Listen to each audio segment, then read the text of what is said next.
Welcome back. When it comes to weather, meteorologists are always collecting data. One of the ways they collect that data is with a weather balloon. Our Belle Oliver tells us more on this week's edition of WeatherWise. Hey y'all, welcome back to the edition of WeatherWise. My name is Belle Oliver. In today's edition, we are going to be talking about weather balloons. Well, first of all, what is a weather balloon?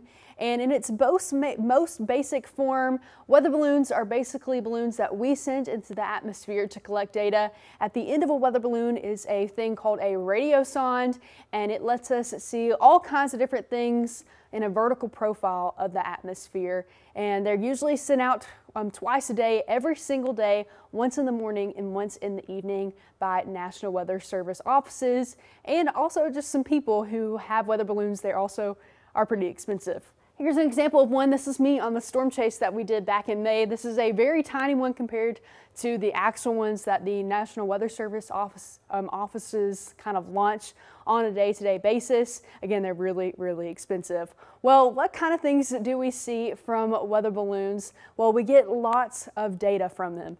And this is an example of some data that we get. This is called a skew-T log-P chart. And in meteorology school, we have to know how all of these work.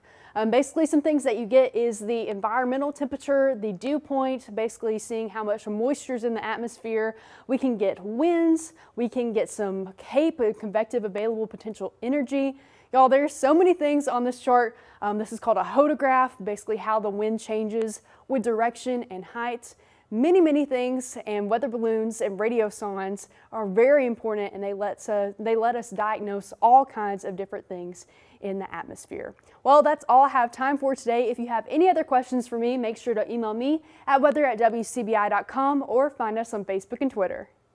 WeatherWise is brought to you by Fort County Electric Power Association.